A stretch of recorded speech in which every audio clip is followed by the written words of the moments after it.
take it.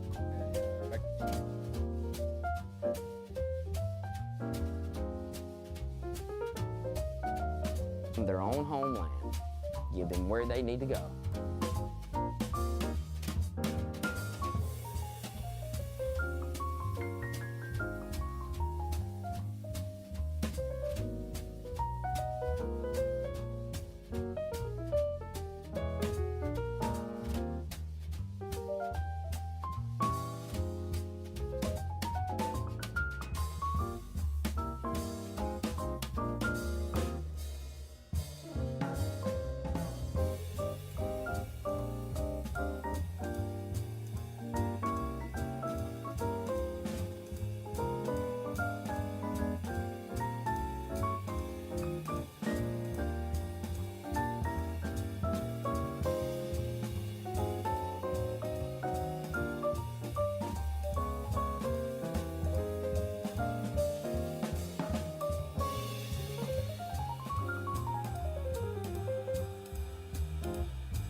Good morning, everybody. Good morning. Welcome to the table. We're here, no breakfast at the table, but we do have some coffee. Actually, it wasn't as bad as I thought it'd be. But believe it or not, we all tried Folger's coffee today, but whoever made the coffee, I think, got the measurements wrong, and it tastes like Cuban coffee, the strongest coffee in the world. Nothing against even Jack said it was 50-50 coffee. But it wasn't too bad, though. So I'm buzzing today. I'm buzzing on caffeine. But we are here, though. We are here. We are here. How's everybody doing today? We'd like to hear how you do. Have we got some topics for you today? We do. There's some things that kind of chime in. So, James, come on. Tell us about the first topic that you brought up, which I think is really interesting. So, of course, we know we're in the day and age of legalized marijuana. And I think there's, 36 states or so, more than half of the union, in some medical or recreational use, it is legal. What's legal? Marijuana use. Okay. Marijuana use. And of course, I have my thoughts about the whole marijuana use. I personally have never indulged, but I think it should be legal for, if nothing more than revenue. We can tax it and put it towards different things. Well, so how do you know that without trying it? How do I know what? About marijuana use without trying it yourself. I don't have to stick my finger in a pile of crap to know that it stinks, right? I don't have to get bit by a snake to know that it might kill me. Well, I'll be honest with you. I never stuck my finger in my dog's poop. But you do know it stinks. You do know it stinks. Hey, my dog's poop doesn't smell at all. But nevertheless, this group of nuns in California. I don't remember I got the city where they are, but it's a group of nuns started a sect, and there it is. There it is. These ladies in the valley, Sisters of the Valley is what they're called. They're self-ordained weed nuns. This is them. That doesn't look like a monastery. Well, no, it does not. Praise the Lord. Hey man, whatever that they want to call it. I don't believe that this is a religious sect of this, but this woman, Sister Kate, 62 years old, there she is. She started this in 2015, and they're in Northern California, and they have a legal weed growing business. There we are. Are we taxing it? Well, I think if it's set up legally, then they can't file taxes on it, shall I say. I don't think it's not recognized federally, the income. But I think they can actually, you generate the income, it's income that's coming there. But I don't even know that them being as a religious organization, if it's set that way, if she would even have to pay taxes. I think that's quite funny. Are they set up as a 50c3? Hey, probably so.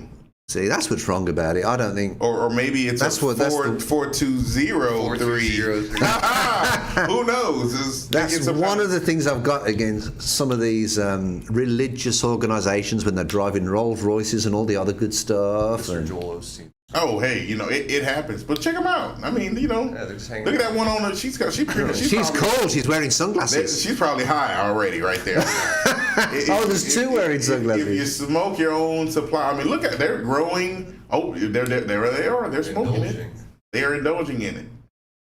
Wow. Even got a fancy car there.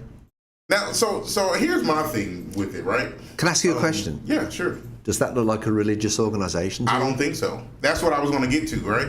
So, as a part of the church, let's just call it the Catholic Church, these nuns, would that be something that's offensive to someone that is a true and living nun that's, practicing the faith, so to speak? Or is it like, hey, man, it's just business. Just kind of, let me do my thing. I don't know, I have an interesting take on or response to that, I think. Okay. Because, for example, in MMA, right, there's a guy named Eddie Bravo, and he created a new form of jiu-jitsu. I don't know the name of it because I'm not into all that. But basically, you don't wear the gi. It's like the suit. So he did that. He got a lot of hate for it because everybody likes the traditional suit. Now he's like one of the top MMA fighters or like Brazilian Jiu-Jitsu artists in the scene. He also made it where now the UFC doesn't test for weed anymore. So you can smoke before a fight, and if you get positive, it doesn't hit you. I think it's the same with this. Like, at the end of the day, we don't know how religious they could be. More religious than anyone we've ever met. They could be, and all they want to do is smoke some weed. Now they could just be doing this as a Side religious gig. thing for a tax write-off, Right. which in that case, yeah, that's not cool. But I think they could definitely be doing it. I'm gonna be honest. If I could smoke weed and do that would make it a lot easier to indulge in that lifestyle. There's some Maybe, advantages for them to do it this way. Can you kick that back a couple of photos to the car? Yeah, I think it's just like culture shock right now because every time you see a nun, it's like no. Well, I tell you what, I would be a nun and grow weed just to have a car like that. Is that a Thunderbird? Yeah, they is could be that? inspiring new people to become a nun by showing stuff off like this. Hey man, you never know. Yeah. You never know. I just thought it was interesting to take on it and to see and those guys mad about the guy not wearing the suit. I mean, I don't know. It's he still got to fight people, right? Yeah. I mean, it's no big deal. This I just they look the part. I'm assuming they act the part. They probably are nice. I mean, Well, I've never met a mean high person on weed. Let me ask you a further question on that. Some states, what's their objection for people using marijuana?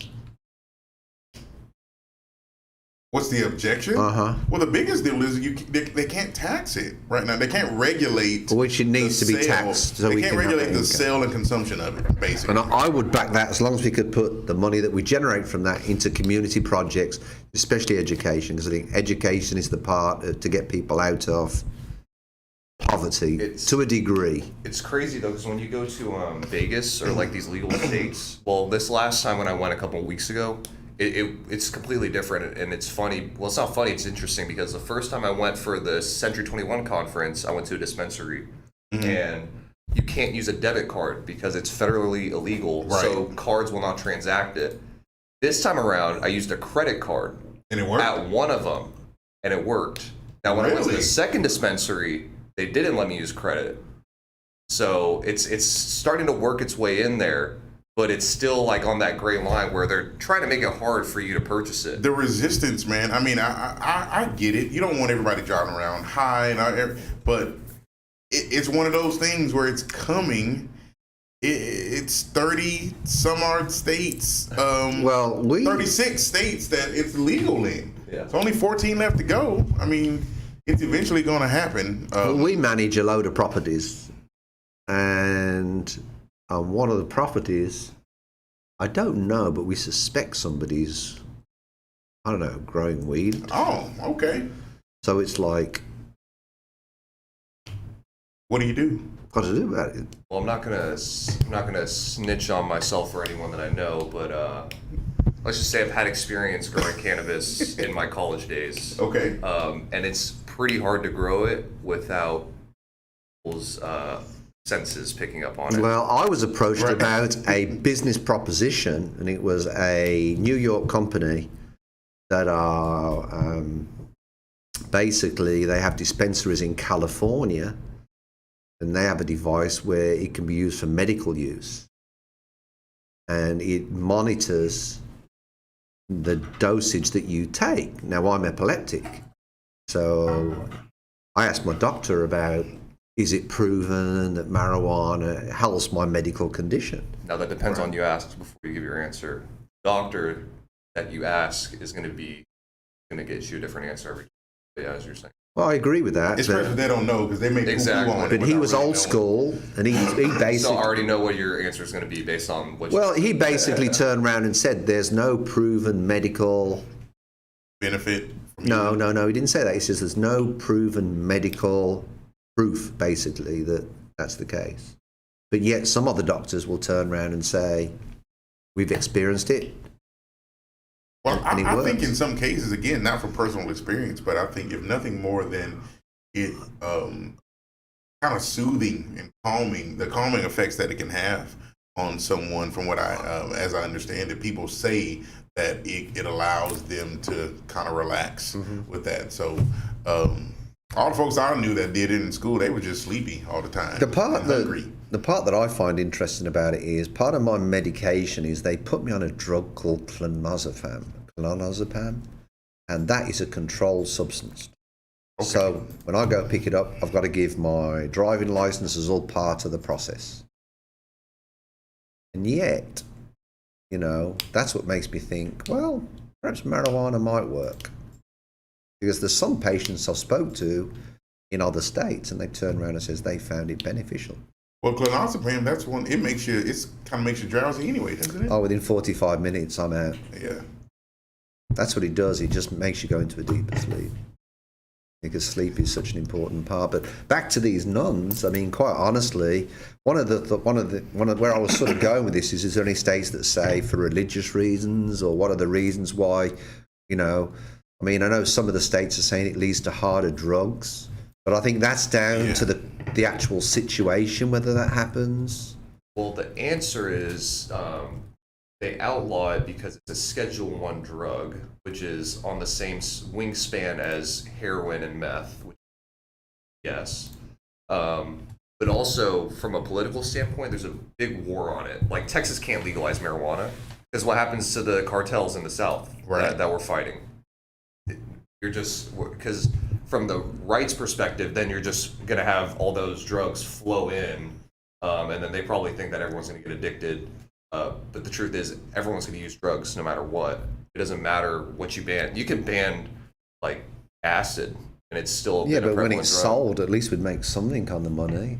Yeah, I mean, I agree. But it's like it's just it's indoctrinated into our society to hate marijuana so much, where it's like one of those things where it will never, it'll happen, but it'll take a lot longer than it needs. And it's like, to go to like James, what he said about like they don't want people driving around high.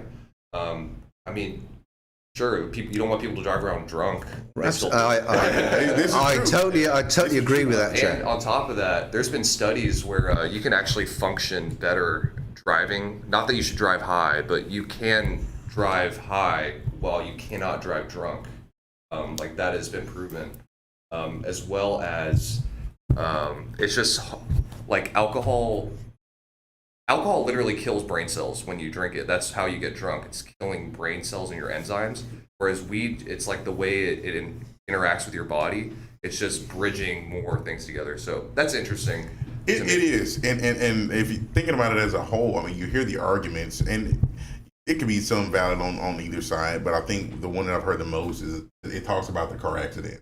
So to your point about texting and driving is dangerous, you know, but people do it all the time. I don't know how many times I will drive people and they got their phone right in their face. Yes. So driving. So there can be an argument, you know, for that as well. I went to the hospital this morning to get some documentation signed, and you know, you've got the space in the front where it's like a pedestrian walkway and cars supposed to give away. A car literally came all the way down because have a guess what she was doing? On her phone? She was texting on the phone. Yeah. It happens. So that's just to back up your point. It definitely happens. And then, of course, the whole other, another piece of this could be when you talk about this Delta 8 variant of it, which is not federally illegal, but it gives you similar effects of the Delta 9 variant, which has, you know, THC and so on and so forth. So, I mean, it's... I don't think it's a problem that will go away, and eventually there will have to be some type of, I guess, controlled. Have they legalized marijuana in Oklahoma? I think it's recreationally. And that's the part that I don't understand, because Oklahoma's a Republican state. Well, it's not just a Republican or Democrat problem. Yeah, it's not a political kind of deal like that. You were saying that, so why haven't we recognized it in Texas then? It comes down to the people. Like, or Republicans are more often against it, but there are Democrats against it too. It just comes down to... It's a shame. I think we need to... So legal. If it was your decision, James, to legalize marijuana, what would you say? After the age of 16? After the age of 18? Maybe 21. Just make it all even. 21. 21, make it all even, because you can pretty much do everything else at 21. So make 21 be I don't agree with 21, and the reason why I don't agree with it, you can go to your country and they give you a gun, and then you can die for your country, and yet you can't drink. Well, what are you saying then? What are you saying, younger? Me personally, I'll say 18. Well, you're right in what you're saying, but I think instead of moving everything forward, we should just move that one thing back. Yeah. Because the mind is not developed it's not even fully developed at 21, but it's more so at 21 than. Man, I could bring right now an audio recording of my son on this Call of Duty World, whatever it's called, Warzone. Just listening to it, drive my wife nuts. I love it because I'm hey, I was a boy, 18, but man, he's yelling and screaming and oh my God, he's 18.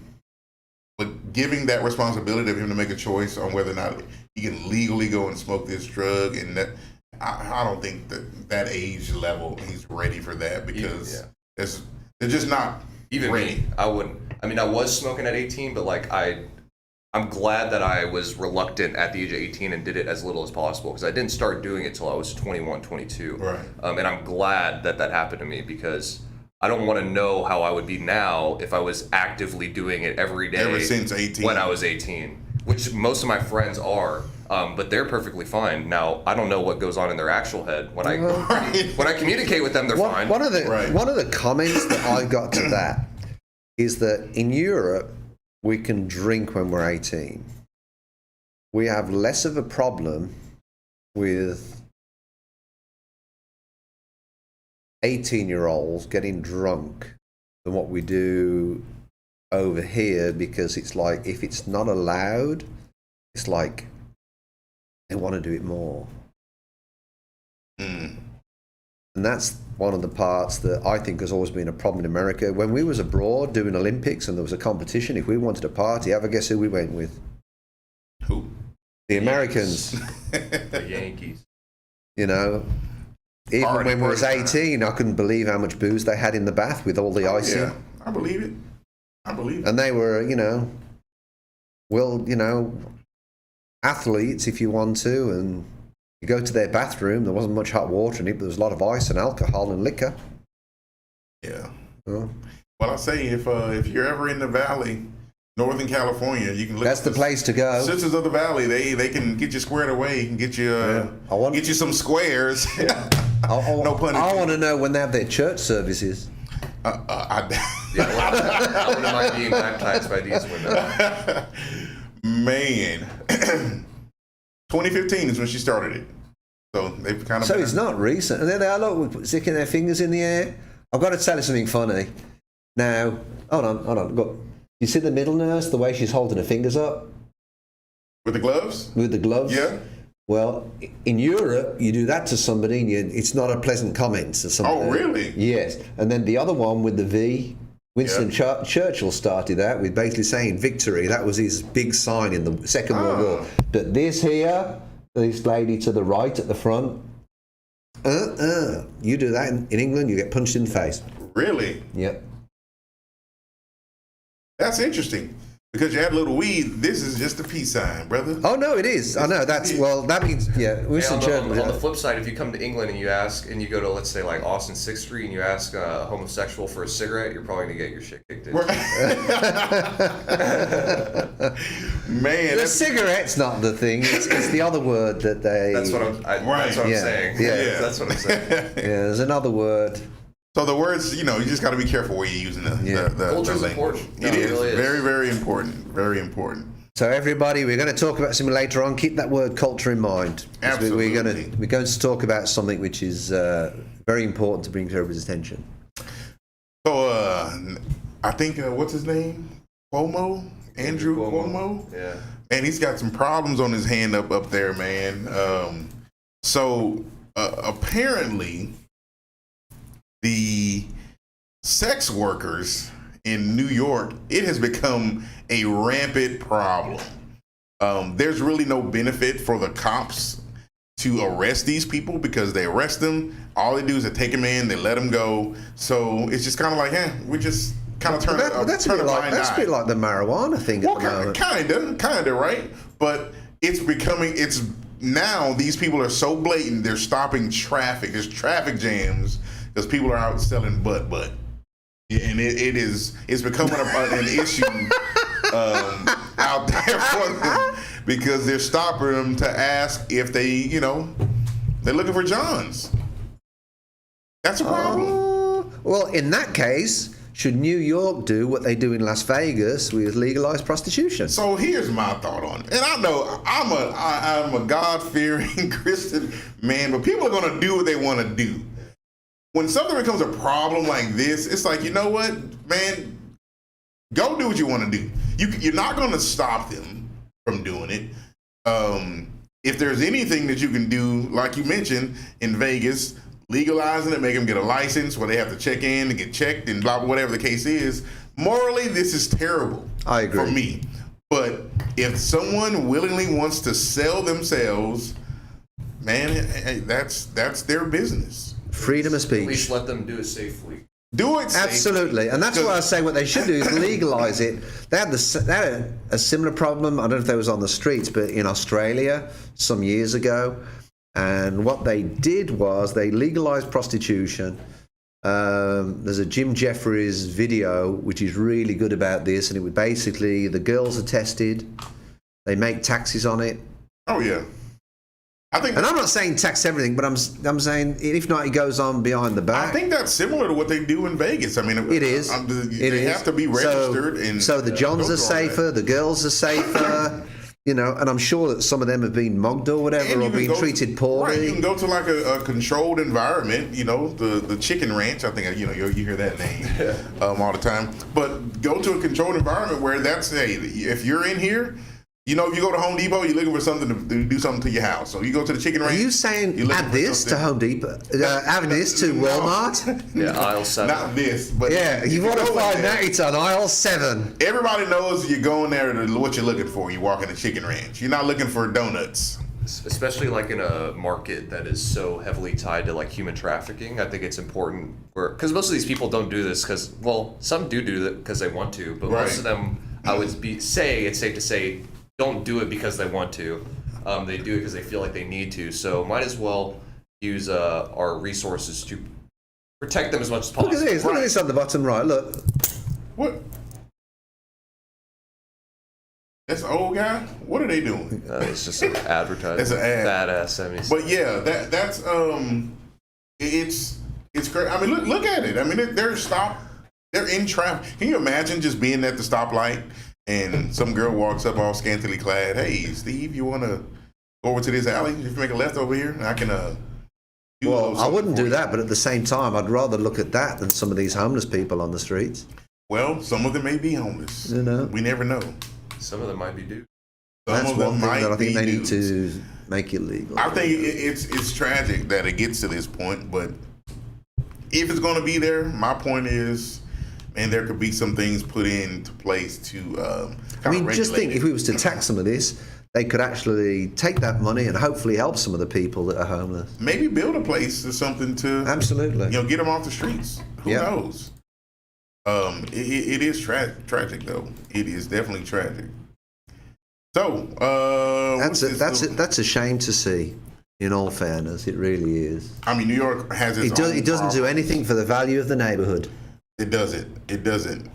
They already have their own set of problems that they have to deal with. But this is an added issue that they're having to deal with as well. So, and they turn the AC off in here. It's a little warm. I feel it's a problem more than anything else for the police because it puts them in a very difficult situation. Well, it does, and that was how they got here because they were arresting these people. But it was like you arrest them and you go back out and the same person within 12 hours. You're looking at them again. It's like, well, I thought I just took you into blah, blah, blah. But they're releasing them and letting them get back out there and to do the same thing. Because some of these folks are, like as Jack mentioned, they feel like they have to do it. So it just kind of stinks that they feel like that this is the only answer for them. But I don't know. It's a problem. It is a problem. I wouldn't want that in my neighborhood. Okay. You don't have the answer, Steve. I just had a thought, but I better not say it because I think it's a bit sarcastic. So, not towards you, James, or anybody else, but just towards the. Okay, moving on. Let's talk about Simone Biles withdraws from competition. Yes. So you as the Olympian, right? We know that there is an enormous amount of pressure and time and effort that goes into preparing for the Olympics. And I don't know it. None of us common folk really know that pressure. But not only was the pressure of going and preparing to represent your country, but being the quote unquote she is the greatest of all time. She is the greatest of all time. And what she's doing, I mean, literally having a gymnastic move being named or coined after you. There's a lot of pressure. Well, she withdrew from the team competition, and of course, the United States fell to second place behind the Russians. The Russian Olympic Committee, I think, is the correct name. And some people there's mixed feelings about it. Some people says, "Oh, she quit. She gave up on her team." There was some politician, I don't know who he was, that made a comment, and from Texas actually, and said, some not complimentary things about it. Yeah, some people are. Which I think is, in some ways, it's a positive thing with her withdrawing because she's bringing forward the whole issue with mental health. Right. I think there's a positive thing there, which, you've got William and Meghan that have basically said about mental health. From a point of view, I think there's other pressures on Simone Biles, not just from a competition point of view. And I think there's a little bit of dissatisfaction that Simone Biles has had because she invented, this move called the GOAT, and the World Gymnastics Association basically said that it comes in the highest level, although it's the hardest. Wait, is that the idiot? This is the guy. Hold on. What did you say on the top, Jack? This is the guy who called her an embarrassment. Texas deputy attorney apologized for calling Simone Biles a national embarrassment. He's the deputy. He's second place anyway. So well, yeah, but it's still disgraceful. It is. You shouldn't call anyone a disgrace. What's an embarrassment? She looked like that. His hairline is an embarrassment. Or the non-existence of it. But nevertheless, go on. You're talking about it brings awareness to the mental health. Bald is trendy. What they're dealing with. Huh? Bald is trendy. Oh, I guess it is. No offense. So, I really feel, about this. I think it's Simone Biles' decision. I think it shows lack of respect for Simone Biles in what she's achieved for the country. Did she withdraw because she felt the pressure, and she felt that perhaps she wasn't going to perform as best she was? I will tell you, reading a lot of I've never met Simone Biles, would love to meet her. She sounds a really interesting person. From Houston, isn't she? She is from Houston. Yeah. She's from Spring. And actually, one of the vet's assistants I was talking to the other day, and she's supposed to train with one of the coaches that's involved with Simone Biles and the US team. He's across in Tokyo at the moment. And she was saying that her daughter is involved in competitive gymnastics, and that the ethics that Simone Biles follows in the industry, from training to, the way an Olympic athlete should be, is nobody's ever seen that level of dedication to the sport. She's been around for some time, but I know she's frustrated with the World Gymnastics Association because the GOAT apparently is the hardest move that's ever been done. And the World Gymnastics Association have said, there's basically a 4-level system. So each of the... You're talking about the scoring system. So all the scoring system, basically, that I believe they get 2 scores. One is for execution and one is for the level of difficulty that it is. And they're all got a rating. And basically what happens is she had requested that the GOAT comes even above the system they've got, or it was even discussed by US gymnastics as well. And the World Gymnastics Association, whatever title they go under, said they didn't approve the GOAT because they felt it was dangerous, right, to gymnastics, and they could hurt themselves from that particular move. Even though she executed it. Even though she executes it and does it 100% of the way. So, you know, they just put it in the highest level that they do. So what happens is, if anybody invents or comes up with a creative move, then the World Gymnastics Association put it in a particular, you know, level.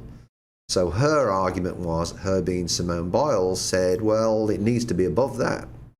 The same sort of thing happened in the skating world, to be perfectly honest, when Torvill and Dean, who were, in my opinion, the finest ice dancers, and I was lucky enough, obviously, to know Chris and Jane, and they, to me, Simone Biles reminded me of Christopher and Jane. They was the most creative thing that ever came through the skating world. I don't think anybody has matched it since Chris and Jane. They changed the sport and the style of the sport.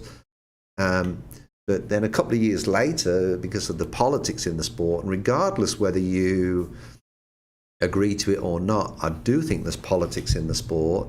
And what they ended up doing was changing the scoring system of the skating system because they tried to minimize the politics.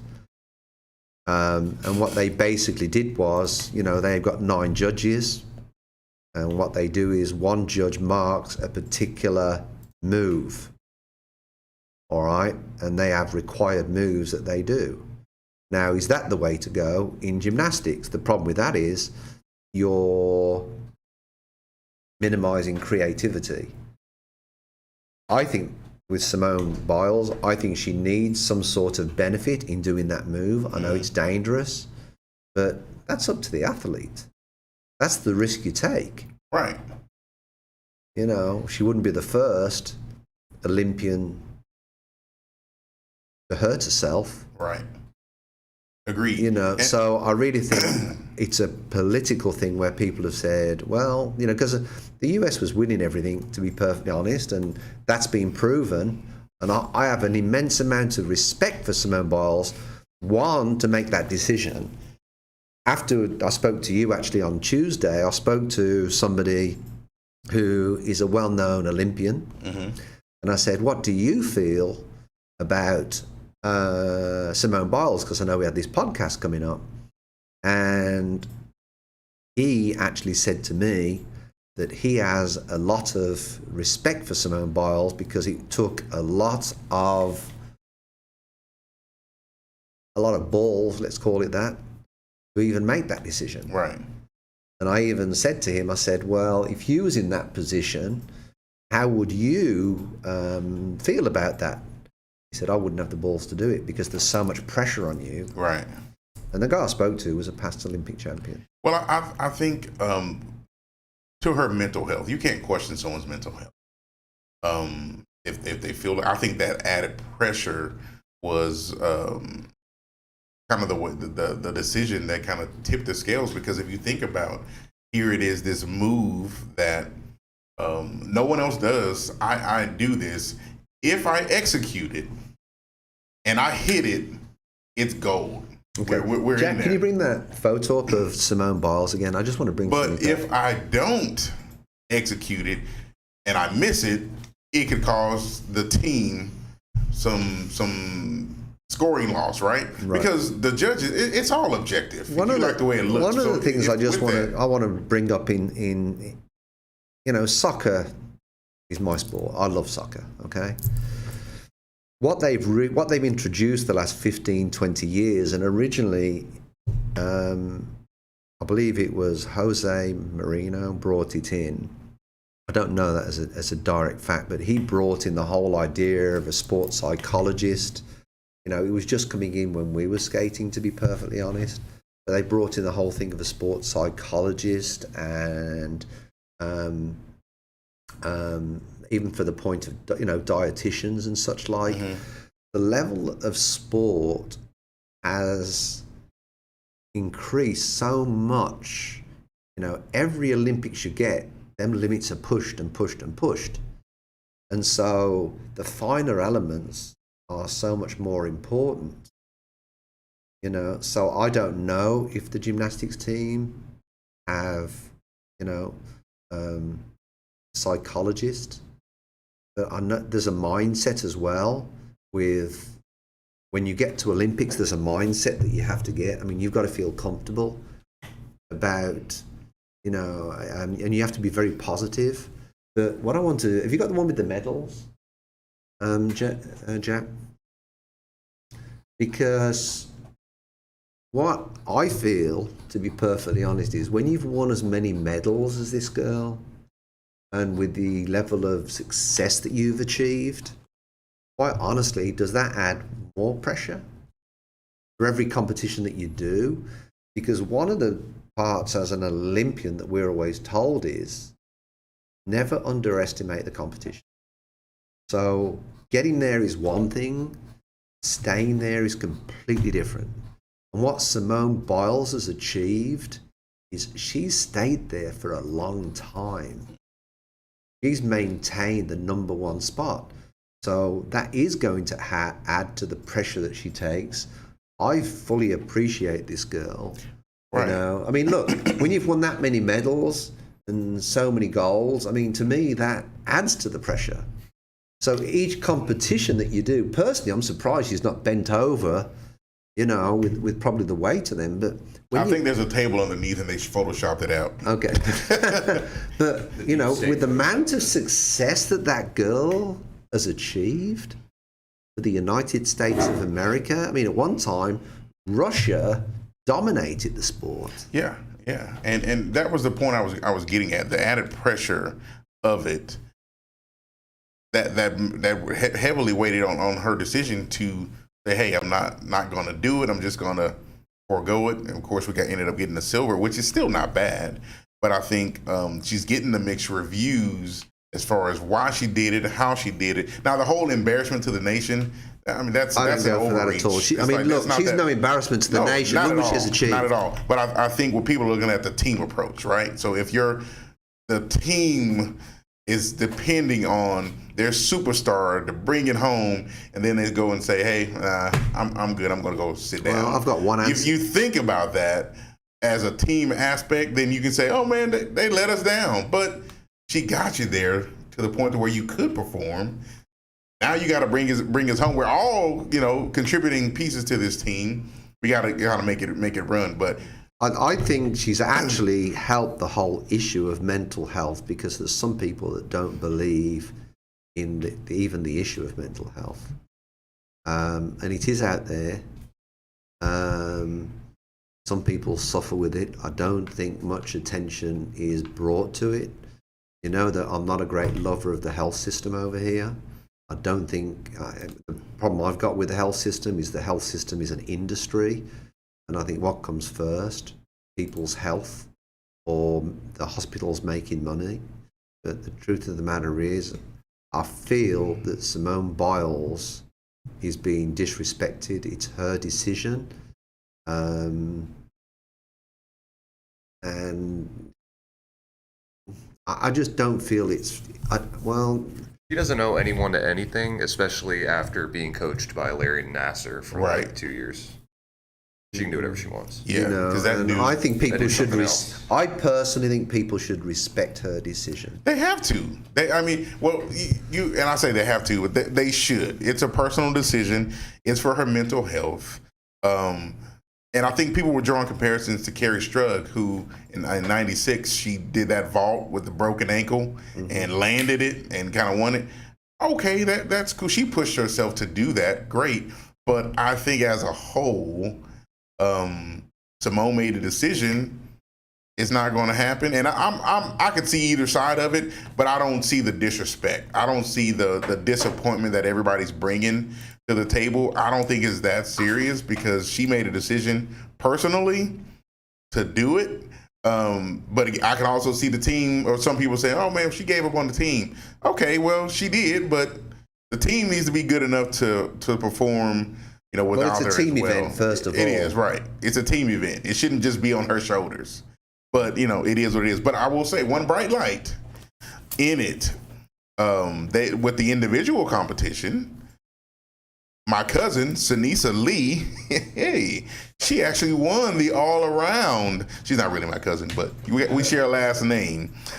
She won the all-around gold. So what we would have expected Simone to win, she brought the gold home for the U.S. team. So, hey, I say we still win. We still win.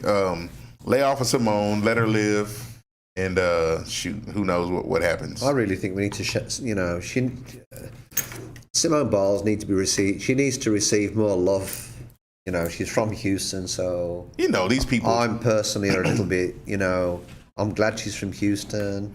There's some fabulous gymnasts that have come from Houston. Dominic Marciano. I mean, there's so many that have come from Houston. We've got some great coaches in Houston for gymnastics. And I hope that some of these parents that are seeing the gymnastics, if their kids want to get into a sport, go to a gymnastics and because that's what it does. When you see people like Simone Biles from your city, I think it helps that sport grow. And for those of you them are the Olympians of the future, hopefully. And I hope that I'd love them to be from Houston. I agree. And for those of you that don't know, Spring is a suburb of Houston. If you happen to do your research and say, "Oh, she's not from Houston," yeah, Spring is a part of the Houston MSA. So, but yeah. And then one of the other things that I brought up that I'd like to talk about is, with the COVID-19 and, James, how do you feel about doing an Olympics with no spectators? Because I've got my views on it. Man, I know it's a safety thing, but I would say as a player, man, it's just something about a crowd, a stadium with people yelling, screaming when you do something well. Some booing when somebody does something bad. It's just motivating when you hear that noise. Even as a spectator sitting in a crowd, when you're around others that are there for the same reason as you are, you can kind of hear the rah rah, and it's energizing. But man, not having spectators, man, I think it kind of takes an edge off the game. I think so as well, but. What's sort of interesting, just to sort of work out the A's and the B's. Over, in the football in England, in the Premier League, they haven't had spectators for 18 months. So what they did, they put these huge banners out, and it's got pictures of people like they're in the seat. Yeah. And they've had more goals and more teams win away games than what they've ever had before, because they felt that because teams are more on a par with one another. You can focus. All right. And so I think that's pretty interesting that's happened. I mean, my team, Aston Villa, who I love dearly, supported them since I've been, 5 years old, 6 years old. My father took me, although he was a Blues fan, a Birmingham City fan, he took me to a Villa game, so it was funny. And my whole family are Aston Villa fans back in England. Mm-hmm. But it's interesting because we've had our best season we've ever had, and we've won more away games and had better results than we've ever had. The previous year they was at 17th in the league, and this year, they finished 11th, which was a big improvement. Right. So it's interesting. Myself as an athlete, as an Olympian, I would find it a little bit different, because I totally agree with what you said. That, you work all your life to get to Olympics. Yep. You want to, Perhaps your family's there. They want to experience the whole thing with you. Yep.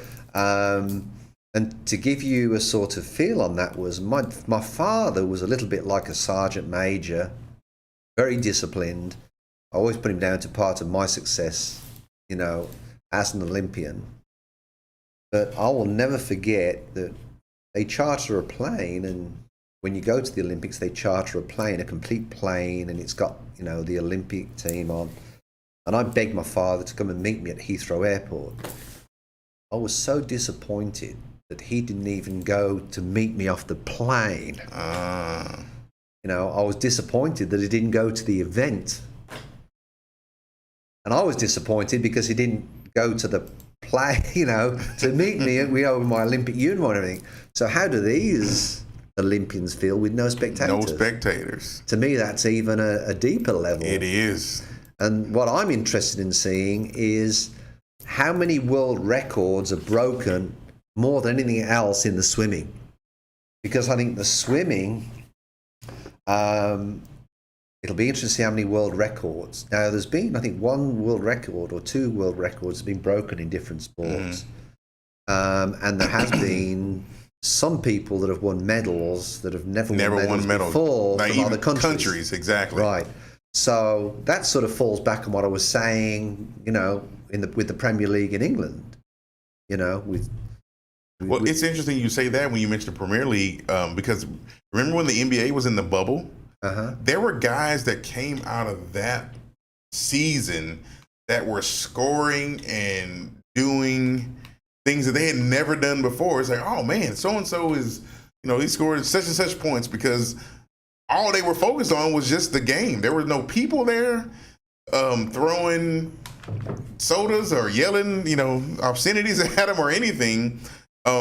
Because I think that having spectators, Texas A&M got it right. When they talk about the 12th man being, that the crowd, it's a game. It can be a game changer. It can help or it can hurt having spectators in the place where you're performing. So we'll see. We'll see how it goes. As I said, I think it'll be interesting. I know the opening ceremony for the Olympics was not the same as it's been in the past.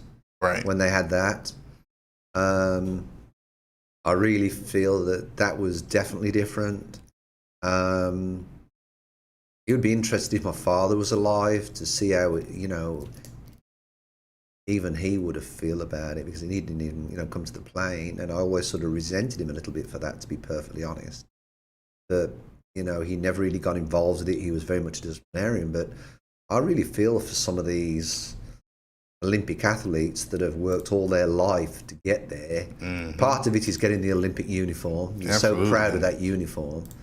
And then, to the point, I'll be honest with you, when my father passed, I took one of my Olympic ties and put it on him, just for him to wear it, because he earned it just as me.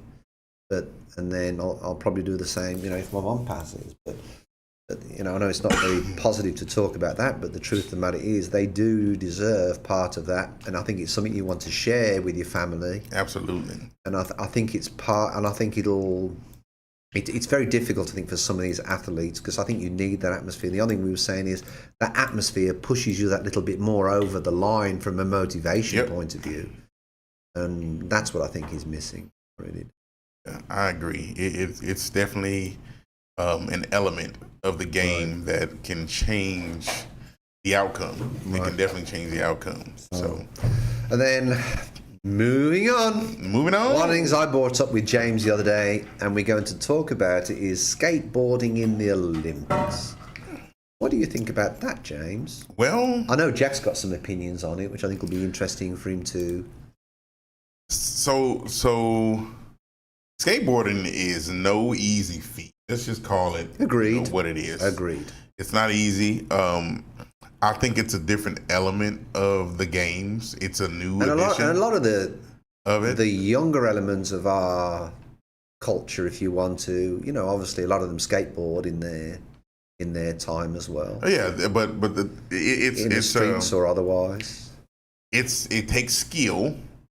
There are moves. I guess you got the X Games? I think it's kind of like their Olympics, so to speak. So I think if nothing more, the culture has grown exponentially since you had the Tony Hawks and such in it in the game. How does he feel about skateboarding? Well, he probably wishes that it was in the Olympics when he was around. So I think it's a different element because sometimes some of the sports, man, you look at in Olympics, sometimes they can be boring. It's like, if you could bring a whole different demographic into people supporting and watching the Olympics when you bring in skateboarding, because it's different. It's something that's hasn't been around.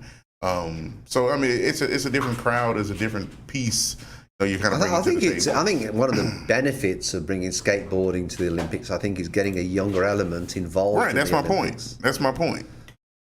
Yeah. Because I've also got something I want to add to this, which we'll add later on after we've sort of started this, which I thought of this as an interesting point to add to the conversation.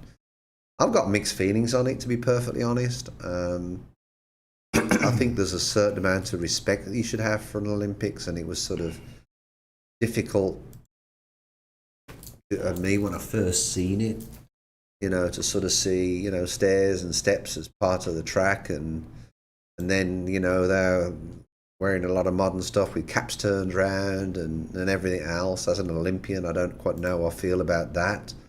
But at this moment in time, I'll keep an open mind. But then I was thinking about our original conversation that we had on this, and that's how this sort of ended up on the podcast. But then I was thinking to myself, there's a lot of arguments, in all fairness, why you have ice skating in the Olympics. Is it an art or is it a skill? It's the same with gymnastics, to be perfectly honest. Is that an art or is it a skill? And then the other part that I want to add to that is with skateboarding, is it an art or is it a skill? Because there's got to be a certain amount of creativity in that. Sure. That's why it's judged, I believe. They judge it that way to give that, scoring piece. And that's the part that's I think a lot easier to add to. That's what's a lot easier to see in athletics or swimming, because it's first past the post. You're not relying on an opinion. So anything that you're relying on an opinion, is it an art or is it a skill? And they're always looking for new sports to add to the Olympics, because what they always try and do is to add, they always try to add a sport to the Olympics to keep it fresh, because it can get a bit boring having the same. Well, it's definitely fresh, because with that skateboarding, the winners of which doesn't surprise me. The United States wasn't at the top of the list. Japan actually won gold with it. They did. Some of the Americans. And Brazil. I'm not taking anything away from them at all, but here's the I thing. was hoping they'd win, but unfortunately, I was a bit disappointed. Here's the deal with it. The Japan's winner was 13 years old. 13. So that 13, they are going back to school or wherever they are with all their friends, and they're an Olympic gold medalist. So that's an entire different group that's going to be attracted to, honing their craft so they can get to that level as well. But that's actually something that I can't understand, and I'll tell you why. Not that there's a 13-year-old winning a gold medal, but in some sports, they're basically saying you've got to be 16 plus. Tara Lipinski won an Olympics, all right, at 15. Mm-hmm. She's from, Houston, from Sugarland. But the truth of the matter is, she'll be the youngest ever to win an Olympics, because the following year they changed the rules and they said to do an Olympics you've got to be 16 plus. Well, so does you think there needs to be uniformity across the board? To me, if somebody's talented to make an Olympic team at the age of 8, they should be allowed to do so. I agree. I don't disagree with that. I mean, there of course should be some protections, some confines because of their age level. You don't want to put them in the Olympic Village with all the buffoonery that goes on that you mentioned, partying with the Americans or such. But if they compete and they do well, why keep them out? I'm with you, because it was all teenagers that took the medals on skateboarding. 13 and 16. 13 and 16. Me personally, I think there's a plus to having something fresh in the Olympics. It was just a bit of a shock because I've never seen it before, in all fairness, on a competitive level, on the track to see steps, rails, and all sorts of stuff. And how they judge it, I really find it hard to understand. But what I will say is on that, when I watched, in the past, I've watched skateboarding, which is basically a race, on a track. Mm-hmm. I actually enjoyed that because it's timed. Oh, I think it was on the Winter Olympics. I watched that. well, that's easier to judge, I guess. Right, but that's what I said. Yeah. Is to me that's easy to judge because you've got stopwatch to time it. Yeah. That I think it was a kid, Curie or something like that. Guy Curie, 12 years old. He pulled off a 1080, which is unheard of in skateboarding. Tony Hawk was there to see it. 12. I mean, you keep him out of the Olympics because he's 12? Oh, I take that and I agree with it. I mean, a move on the levels of Simone Biles that he pulled off. You don't keep him out, man. Right. You just kind of keep him. If he And if he did it. but that brings us to some degree to come back with thing with Simone Biles. It's a development of the sport. Right. And that's the problem with a lot of these judging systems where there's an opinion, and as the sport develops, then it outgrows the marking system. Yeah. So, okay. Yes, sir. Next topic. Let's talk a little bit about this COVID Delta variant. I mean, I don't know. I guess we just have to kind of take the word of the professionals. What I do know is that viruses do mutate. Typically, they don't mutate this fast, but I'm not going to start any conspiracy theories or of any sort, but it's out there. And whether this variant Police and protest is controlled by the vaccine, as I understand, the vaccine is just supposed to lessen the effects of it, not necessarily keep it. But it's out there, man, and it's spread, and people are getting it.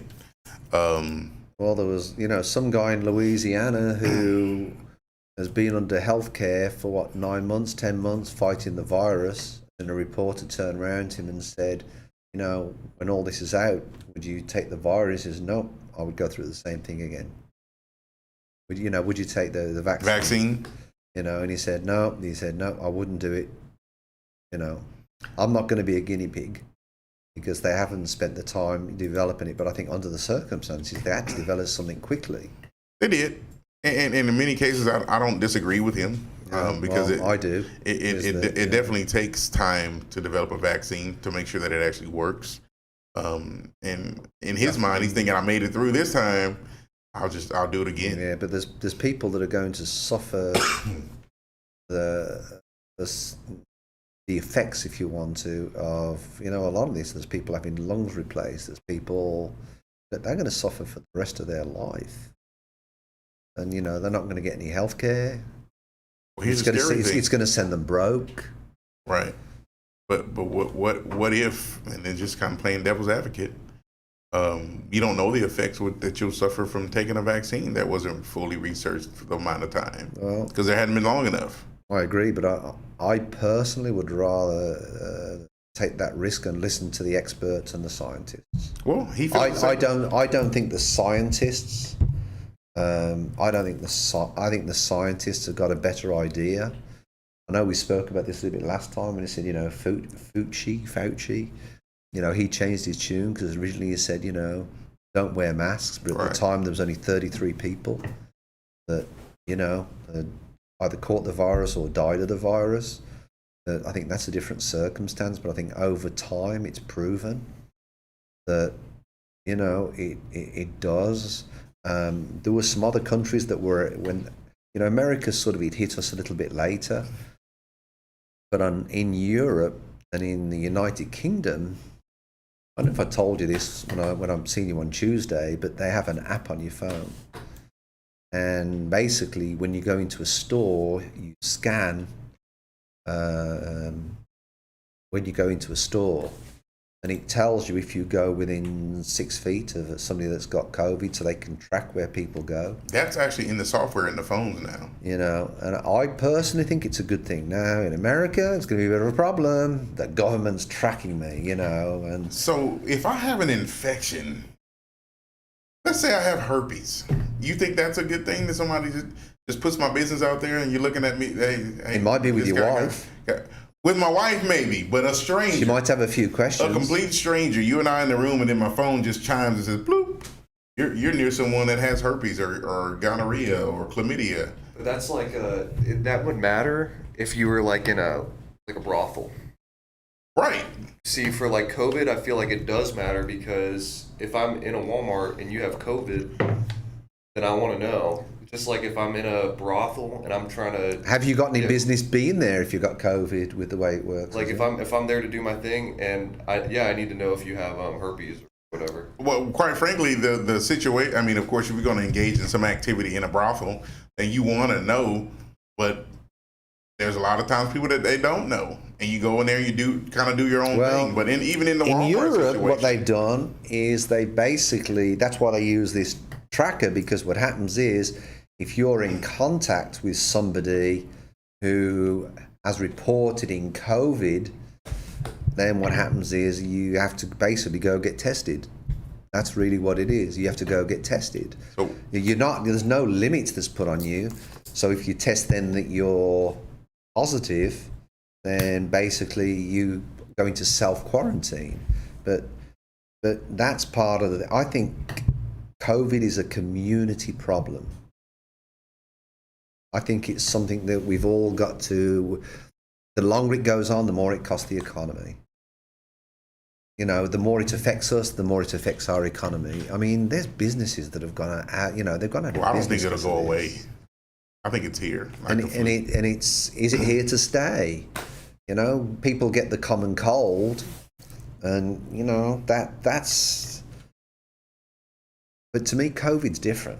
I think COVID's different than that because of the effects that it has. If I catch a cold, then I'm over it.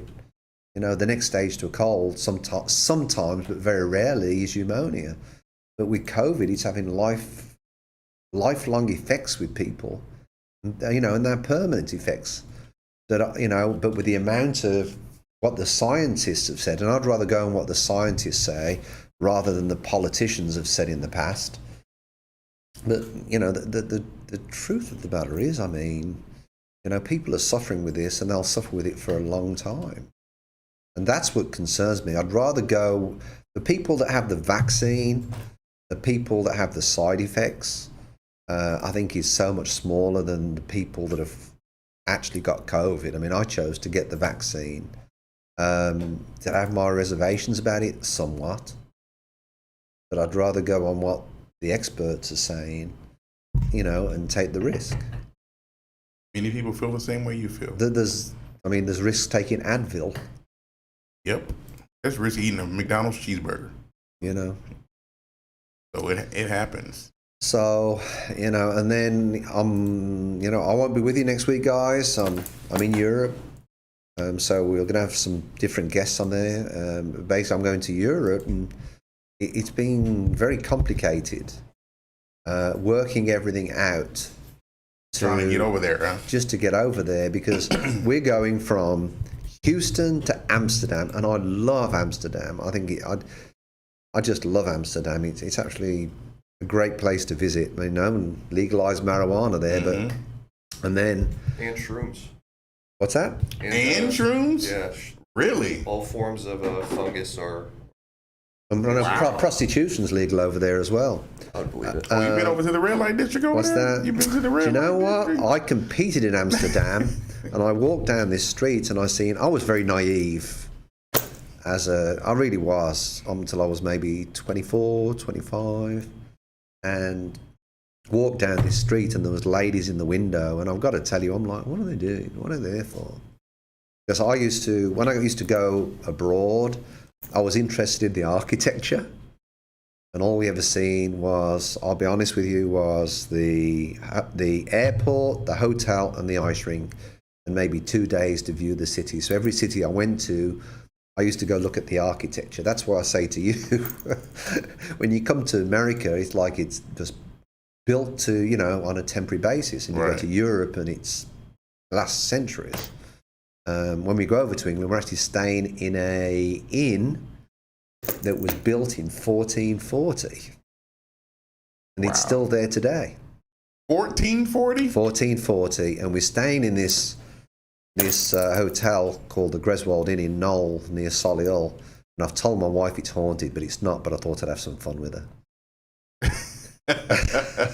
Shame on you. So she's freaking out. But going back to the point, I mean, we're going from Houston to Amsterdam, Amsterdam to the UK. So when we go over, I believe we're taking a rapid test in Houston. We've got to do a PCR test 72 hours before we fly. Well, is that 72 hours as in hours if we leave at 3 o'clock? Then we've got to do the test after 3 o'clock, 3 hours, 3 days before. Or is it 72 hours meaning 3 days? And then when we get to Amsterdam, which is the transfer, does that mean we've got to get another COVID test? Or do we have the rapid test? Then when we get to Birmingham, that's a different thing as well. Now, I have a European passport and an American passport. So what I normally do is I cheat the system. I jump on the plane with my American passport. When I get to Amsterdam, I show my European passport. But is that going to apply this year? Because we're now Brexit and we're not in Europe. I mean, there's so many unanswered this year. It's going to be interesting. And what's going to make it even more complicated is my wife, who is an American citizen, she's Vietnamese, but she is an American citizen. When she goes there, what happens with her? You know, is it a case of going through? Now, she has got this express check lane thing with, whatever it is, but I chose not to do it. It was just too much hassle. Like TSA? Yeah. Oh, the pre-check, man, that saves a lot of time. So she goes in the pre-check line or whatever. But it'll be interesting what happens, with her. Now, in the UK, they've just lifted some of the restrictions. But then we go over there. It's changing so quick. Are we going to go over there? And I'm going over there to sell my mum's house because she's going into 24/7 care. Mm-hmm. She's going into a residential home, which is $30,000 a month. Regardless of what they say about free healthcare and socialised healthcare, that's not the case. If it's emergency care or basic healthcare, that is the NHS. But you go into residential care and you own an asset, then they take that. And I think that's right, to be perfectly honest. Basically... $30,000 a month is a lot, though. It is, but somebody told me actually last night at a board meeting I went to for a HOA that we manage that it's not far away over here in some of the, the top... Well, if it's a nice facility, I guess so. So you put, but it's in pounds or whatever. And then, so it's a bit complicated. It really is. It's definitely not as easy as it used to be. So. Well, I was going to say this when you mentioned about the COVID test, in my experience, as far as the hours go. So we took hours, of course, to go, but the issue with Costa Rica, the issue that we had was about the insurance. So as I counted on the calendar, because you have to have insurance in case of a COVID infection and you have to stay in the hospital, blah, blah, blah, lodging and all that jazz. It was charged per day. So our flight was that morning at about 11:30, 12 o'clock or so. Well, I did the insurance up until the day before because we were going to be leaving so early. I had to be at that point. So for me, when we got to the line and we got into customs to get my passport, and then we had to show proof of the insurance, the lady said, "Oh yeah, you don't have enough. You need another day." I was like, "Another day? We're like leaving like that morning. Like we literally have to be that morning." Like, "Oh no, it has to be a full." Whose regulation was it you've got to get insurance? Well, the country. So when you go into the country, it tells you this is what you have to have in order to get through customs to show that you have the insurance. That was in Costa Rica. Oh, this was a Costa Rican rule. Right, it was a Costa Rican rule. We had to show. I'm going to say that's news to me. I've got a bit of a problem. No, that was in Costa Rica. So I don't know that it's a blanket everywhere, but just as far as timing goes, the fact that I had insurance up until the day before, even though we were leaving in the morning, so that full rest of the day, my insurance, I mean, I got it, but I'm not going to be in the country. It mattered to them. So, well, you see, our issue as well is when we get over there, we still need to get a COVID test. When you get over there, when we come back, right? That's the comeback. That's the state's rules, though. When you come back to the U.S., that's the rule that we have, because we had to do the same. So when thing. you was in Costa Rica, where did you get your COVID test? In the town where I was staying. I just went. I scheduled it. I went there. We were leaving on a Tuesday, so I went there Saturday to schedule my test for Monday, so we can go ahead and get the test and get the results later on that day. I'll be ready for Tuesday morning. And that's what our problem is at the moment. We really don't know where to go. Well, you'll have, when you land Heathrow, you're landing in Heathrow? No. I'm flying to Birmingham, England, okay, Birmingham, which is north of London. So there's going to be signs and places. It'll tell you where you can get, because there's money in it. So I don't know if the country's getting money or whoever, but you won't be lost without being able to find out where to go. There's an NHS app which we can go to. There's one thing which is good about the NHS. I love the NHS. In Great Britain, we love the NHS. The National Honor Society? That's for the students over here, right? When good grades? National Health Service. That's more important than that. Oh, okay. But, quite honestly, we're very proud of our National Health Service. I think they've done an absolutely incredible job, and they're appreciated for it. I was listening to something the other day where there's some nurse, Kansas, that, she's been getting it on Instagram. She's been getting hate. I think he's very, very sad. Going to appreciate people. That nurses over here have been accused of murdering people. We know that's not happening. That's garbage. Welcome to some free speech. Anyway, so that's very, very sad. Oh, so while we were talking about COVID, a little bit of news about, of course, the NFL has been dealing with trying to keep people regulated and environments safe. And while they have not mandated anyone to take the vaccine, they have imposed some rules that if someone's infection causes for there to be a shutdown and a game has to be rescheduled during the 18-week season, that they'll have to forfeit, and they'll get a loss for that particular game, and that particular player can actually go without having received any compensation, so they won't be getting paid, whatever, so on and so forth. So this is really, it's not a mandate, but it's kind of a mandate, because if you cause the issue, you literally could be responsible for your team missing the playoffs, because it counts in playoff seeding.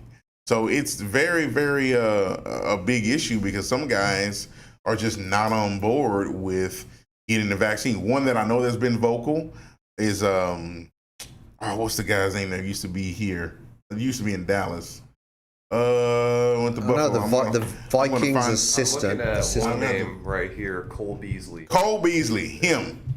He had an issue, and he's been very vocal about not doing it, and it's like, dude, if you don't want to do it, then just don't do it. But keep your mouth shut. Now he's making all this big ruckus about it and talking about how he's going to retire.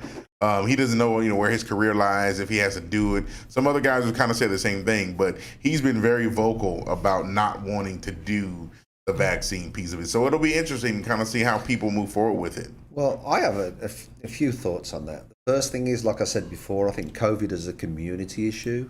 I think it's a case of everybody going the right way. A lot of employers are having the same issue.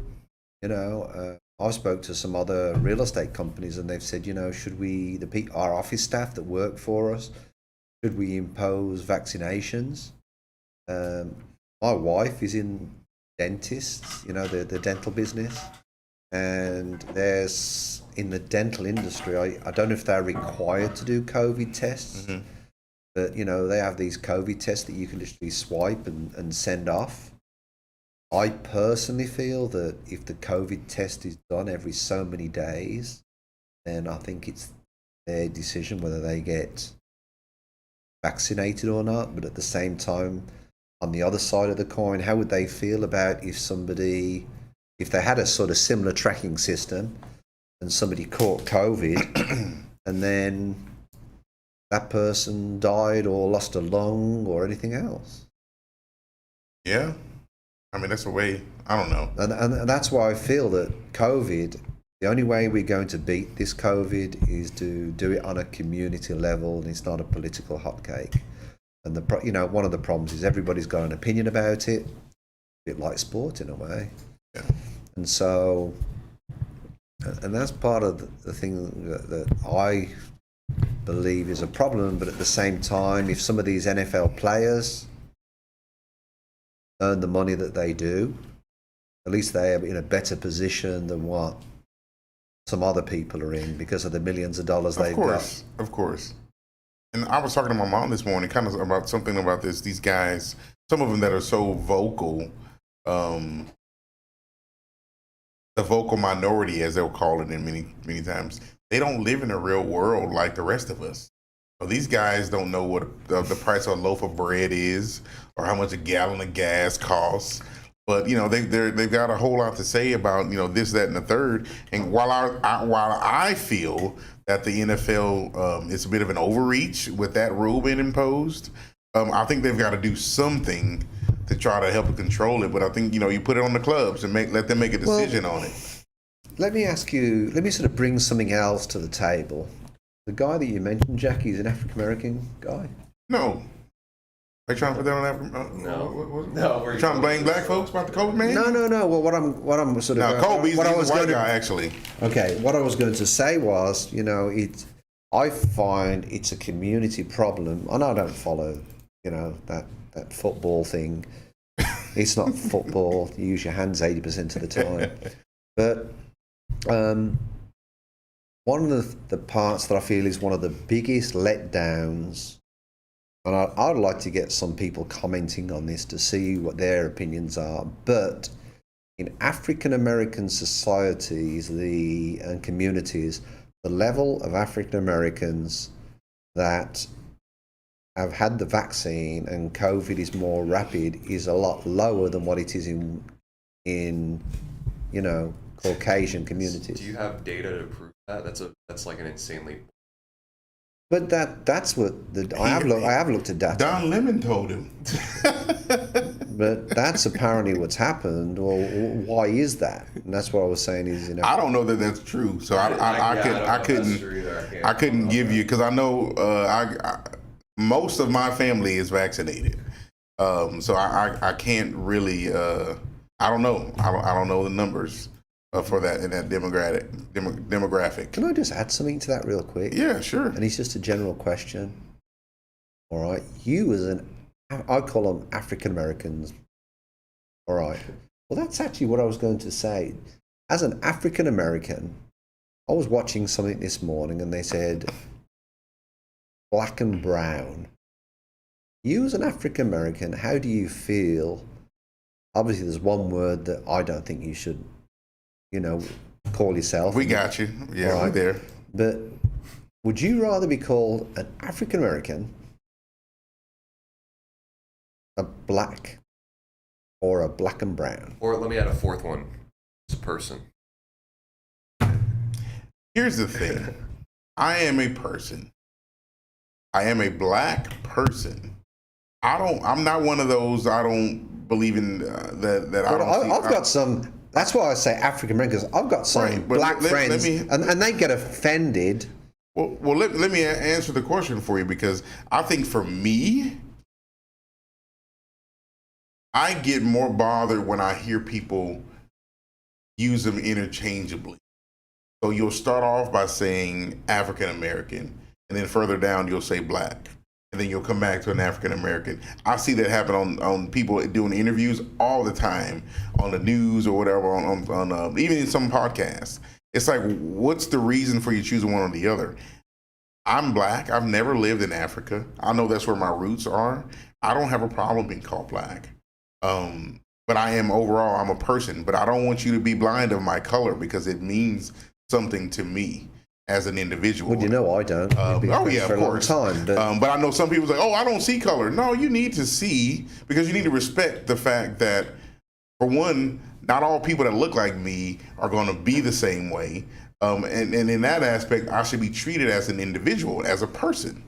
But again, to answer your question, the African American, I'm not. If I had my preference, I'm just a black man living in America. But I think it's the reason. One of the reasons why I asked that is because a lot of Asian people, and I've got a lot of Asian friends as well. That's an easy deal. They're Asian, right? But they're not. That's the thing, is they're not. That's like going up to a guy from Mexico I agree. City or And from Spain and saying you're Mexican. Well, but with and Asians, people will do that, and they'll tell you, Yeah. "Hey, I'm not Mexican." right? That's not me. As a matter of fact, yesterday we had an application that we have to fill because we have to give HUMDA information, which is the information that we gather to make sure that we're not imposing any restrictions on any one group or demographic. We have to put a race or ethnicity on the application. Well, these people left it off.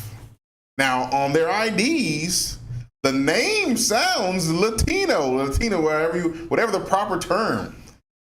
And you have to choose one of them. So, but you look at the pictures, the man, he clearly looks like he's from a Hispanic descent. He looks that way. The wife, she looks like a white person. Well, that's sort of where I was going with this, to be perfectly honest, because there's some people that I spoke to, and I've said, okay, I enjoy experiencing people's culture. And sometimes I think it's interesting, especially when I was interested in immigrants and how they got here and their experiences and everything else. And there's some people that I've said, okay, are you Asian? Whether I should or I shouldn't do that, you can argue the point, but I just like to know people's culture. Mm-hmm. But they've said, no, I'm from Vietnam. No, I'm Indian. My best friend in England was Asian, but he was actually Indian.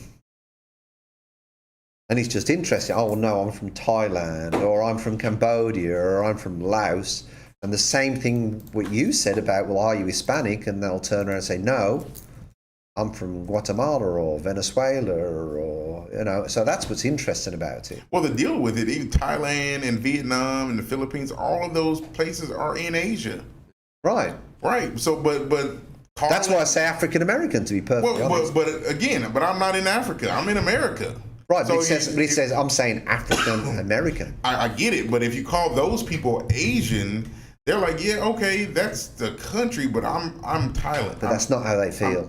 That's not how a lot of Asians feel. Or I'm Vietnamese. So you think they're all just a blanket? They accept just the Asian? No, because some of the Asian countries, they're not overly keen on one another. I don't think anyone can decide what you guys are talking about except for the people. The people. Who exactly. are deciding. You asked me about my stance in it. I gave you my thought in it. Of course, I don't represent the monolith of black people as a whole. But that's my thought in it. Just I'm black. At the end of the day, as long as you're respectful, I don't think if that's the main point. I will say this: if you get it wrong, they'll let you know. Well, they have. They will definitely let you know. They've done that with me, to be perfectly honest. And all I want to know is about their culture and their upbringing and when they came over to the States and how they got to where they were. I was talking to a guy the other day, and he was basically, I said, you know, where you're from? He said, well, I'm from Egypt. And I said, I'd love to know your story. You need to come on the podcast. Well, it'd be interesting to get his take. I've never been to Egypt, and that's why I like to see about people's That is culture. in Africa. And is he an African American? I don't know. Does he live here? Who knows? Somebody might say that. He may identify as that. Who knows? No, I think it's interesting to just experience people's culture. Anywho, all right, some business stuff we were talking about, right? Some business finances. And Jack, you kind of brought this to our attention. About So tell us what you know, Jack. the China stocks. Yeah, the China stocks are taking a hit, and So are we like pulling out of with those guys, or I mean, shoot, if they're in a slump, I mean, they kind of got us propped up a little bit. yeah, I mean, I think they're ahead of us anyways, so they can do whatever they want. We'll always have to follow suit. Yeah. China is, I mean, it's not recognized as the world power, but And honestly, I think those that don't recognize it are kind of in denial. Yeah. When it boils down to it, because they are head and shoulders in front of us in so many different areas. It's crazy. It is. That's the infrastructure bill, because our infrastructure is so poor on a world level. It's not just a case of it really is, but they are. yeah, this biggest sell-off since 2008. Wow. And of course, that was when the credit crunch happened here in America, and when the mortgage companies and banks tanked. That was the issue. Yeah, so they're planning heavy penalties for ride-hailing giant D that could include massive fines, as well as delisting. I believe Didi is like their Uber over there. Okay. But as many of us know, Uber is not just a rideshare company; it's a tech company. So in that they branch out to other things. And I was actually listening to. Do you guys know who Anthony Pompliano is? No. Don't know He that. has a really good podcast where he just invites like app developers and other finance people on.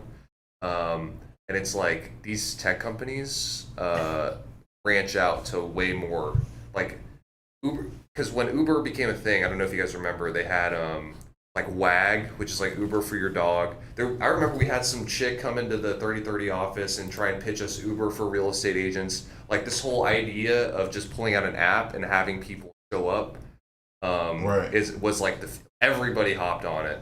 And so like these tech companies, while they are like low market cap right now, these will end up devouring the exchanges the next couple of years, because they're just going to start taking over any sort of tech company. Because when you have a company like, I don't know, McDonald's, they're built to thrive in a sense of like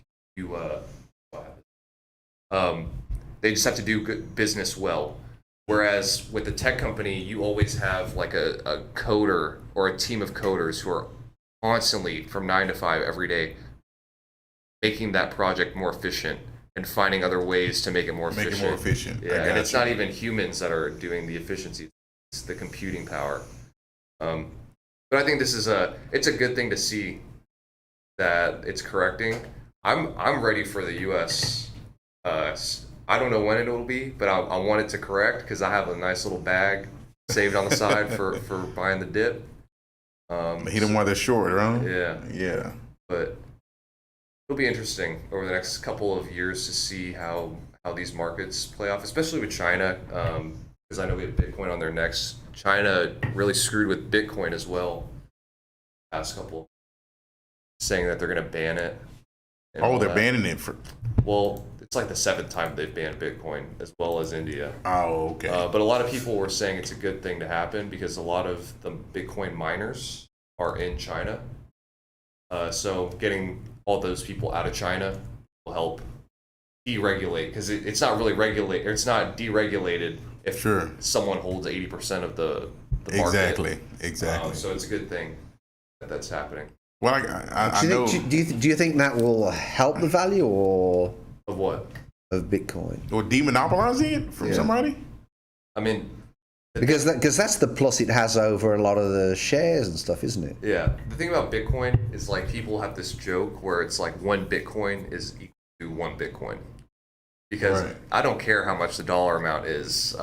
It can be $1 million, it can be $5. It's the idea of the technology is what I'm investing in. So that I'm not even kidding. That thing could go to $5 a coin, and I would still buy it.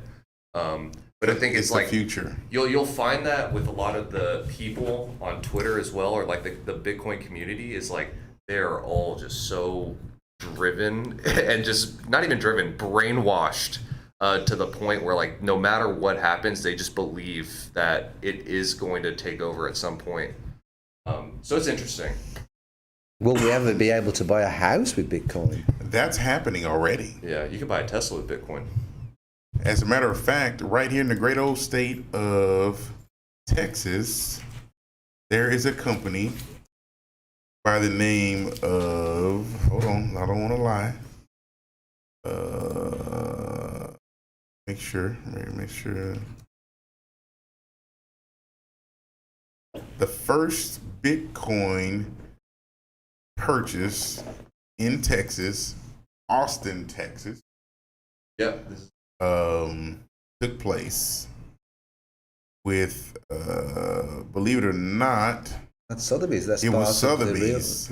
Yes. Realty group. Took place completely, entirely in cryptocurrency, Bitcoin. Yes. So it's happening. It's happening. Once you do it one time, shoot, it's just a matter of time, man, before it happens again. And So this is honestly funny to me because I know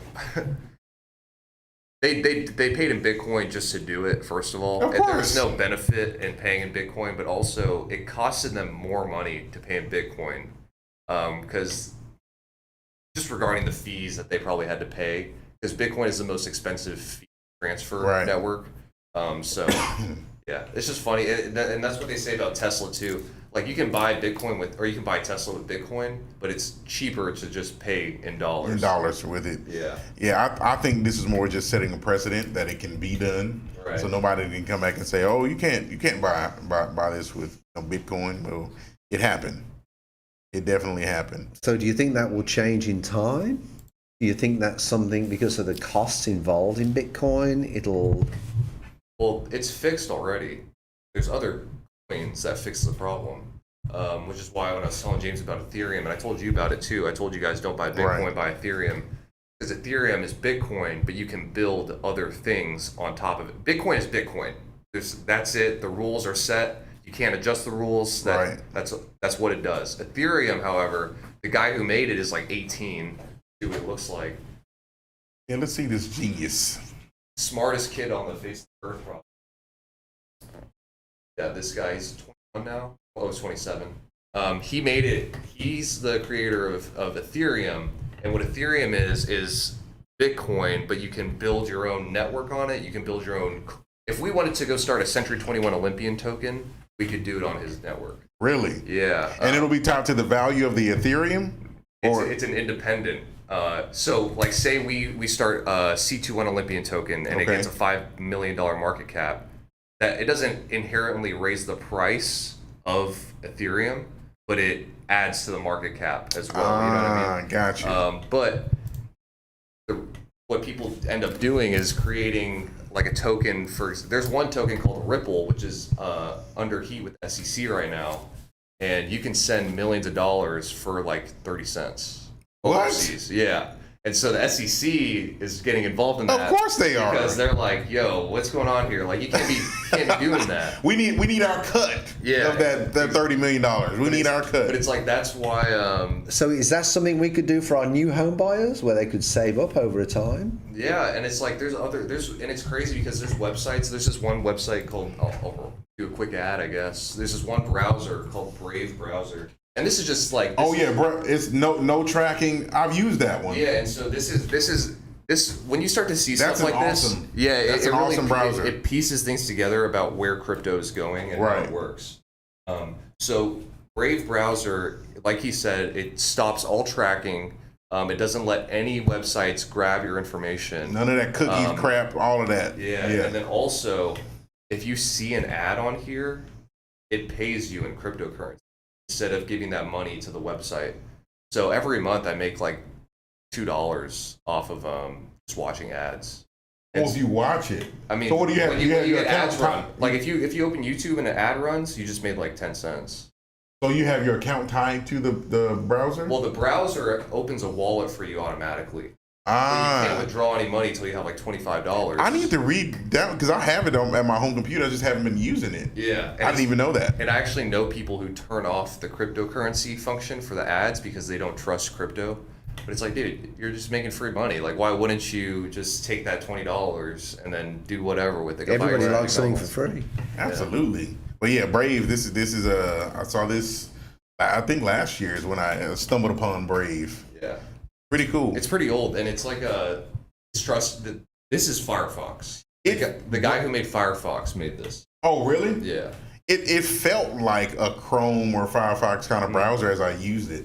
Not this Microsoft Edge crap, but you can run Chrome. It runs Chrome things. It's basically Chrome. Chrome, right? Yeah, it is. It felt like a Chrome definitely as I used it. So Brave, okay. But yeah, and then there's more websites out there that are like Spotify, for example. There's a thing called Audius, and it's like Spotify, but it's like every time you play someone's song, it automatically pays the creator in like the native currency. Oh, that's a game changer. Yeah, and it's so like when it's stuff like, and my friend who's a musician, he's signed up on there, and he's only making like $5 to $10 a month from it right now.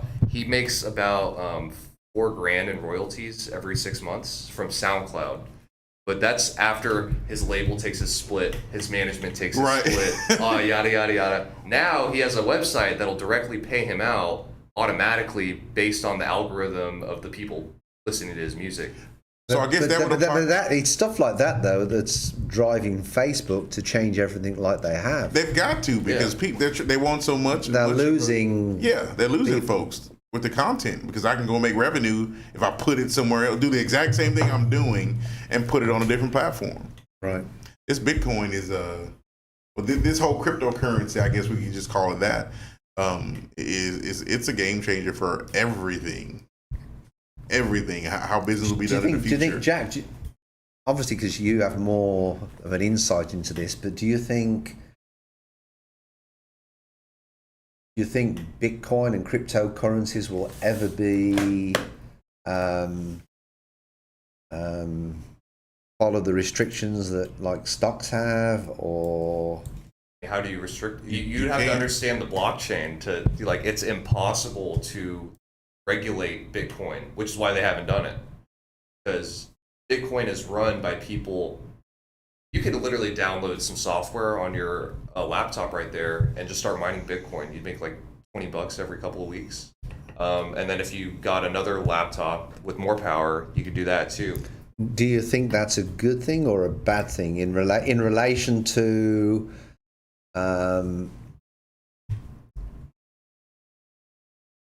because a lot of people only need one bad experience or somebody trying to rip somebody off, and then it's like they take that against the whole, the whole concept of cryptocurrency. That person is ignorant in investing because the market doesn't owe you anything.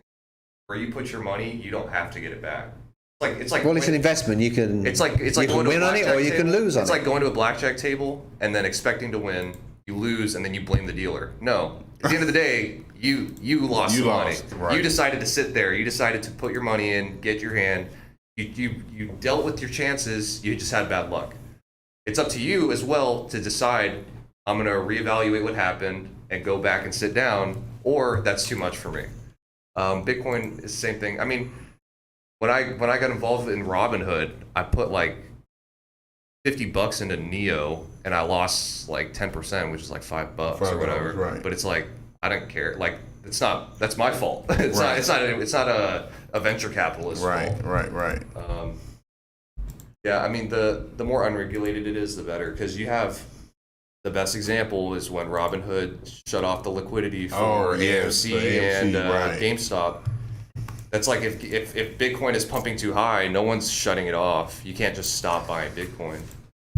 That, I think, was to prove a point how much the internet can affect the value of stocks and how much it can affect people I don't in there. even think it's the internet. It's just how manipulated it is, period. Agreed. Exactly. Yeah. Agreed, and that I agree with that. Totally agree with that.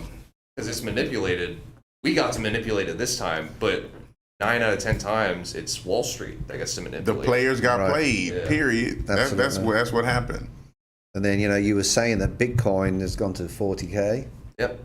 It's actually there right now as we speak. I think it literally just hit again 30 minutes ago. 39.7. And it's sort of been in that range all week. It might have I come think down. when we looked on, was it Tuesday? It was 37 and some change. But it's gone up even more. Hey, it's is where it is, man. That's the Like money. I said, one Bitcoin is a Bitcoin. Right. Yeah. I mean, it'll, for the past like 2 or 3 months, everyone's been telling me that going back down to $5, going back down to $10. And I'm like, look, dude, I don't know the outcome. You don't know the outcome. Just put your money somewhere and enjoy the ride. What's telling them that? Or what are they? Why are they CNBC, thinking? Jim Cramer. All the guys that don't, What does Jim Cramer say about this? Well, it depends when you ask him. Oh, okay. You ask him. Warren Buffett thinks it's a fad. I mean, Warren Buffett also has a security that's worth $350,000 a share. So, I mean, 350. oh, you don't know about Berkshire REIT? Dude, let me show you. Yeah, Berkshire the lowest it's gone to today is 39,600. Berkshire A is $422,000 a share. What? It is up 0.7% for $3,000 on the day. That's crazy. I think like I found when I first saw this, yeah, it was like 350 when I first saw it. I mean, I wish I had. Year to date, 78%. And this is when a company decides they're not going to split the stock. They just hold it and just keep it right where it is, and people just keep pumping their money into it. Yeah. We're not splitting. We're just keeping it. Bloom, bloom, bloom. No dividends, no nothing. But now that you said that, now discussing stock splits. Now imagine if the U.S. government did a stock split, but the shares that you have on your money don't get split. That's what's happening in the government now, in the federal government, in the Treasury. If that makes any sense. I got you. Yeah. Yeah, that's oh my goodness. 78%. That's the most expensive stock. Period. That I've seen. It probably is period as well. That's definitely the most like the highest value I've seen. And it's up 22% year to date. Yeah. But let's say if you put 300,000 into Bitcoin, 343,525 into Bitcoin a year ago.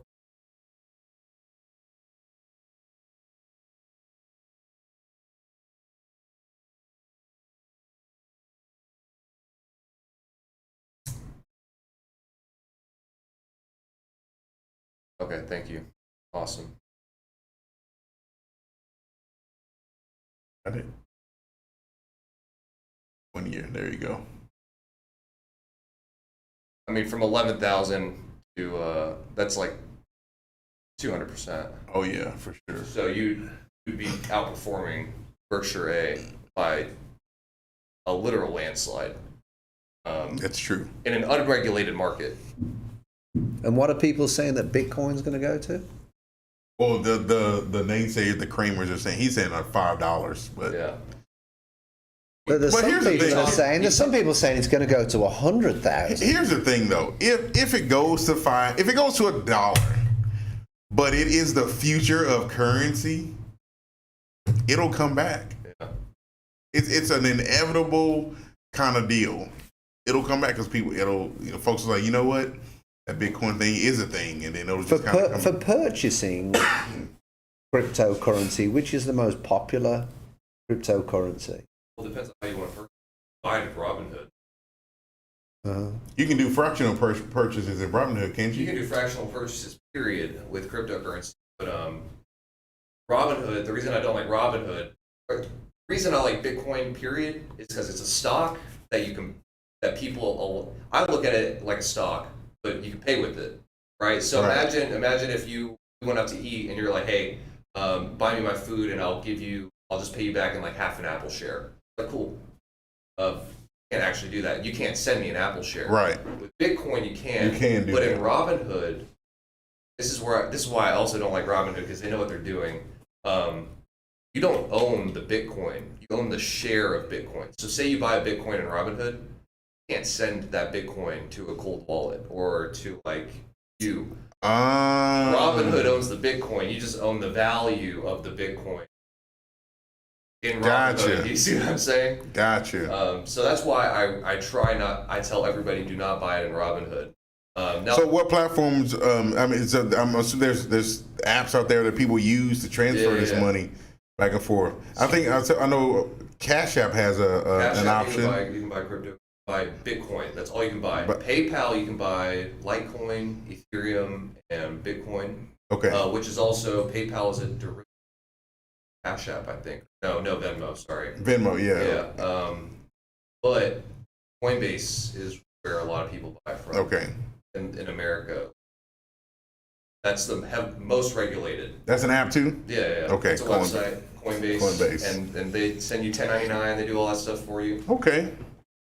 Well, I saw earlier that Robinhood shares are down 10%, so I don't know where they were, but it says on here, people Tesla aren't happy. holds close to 42,000 Bitcoin, Elon Musk has said. That's a lot of money. That's a lot of money. There's a guy named Michael Saylor.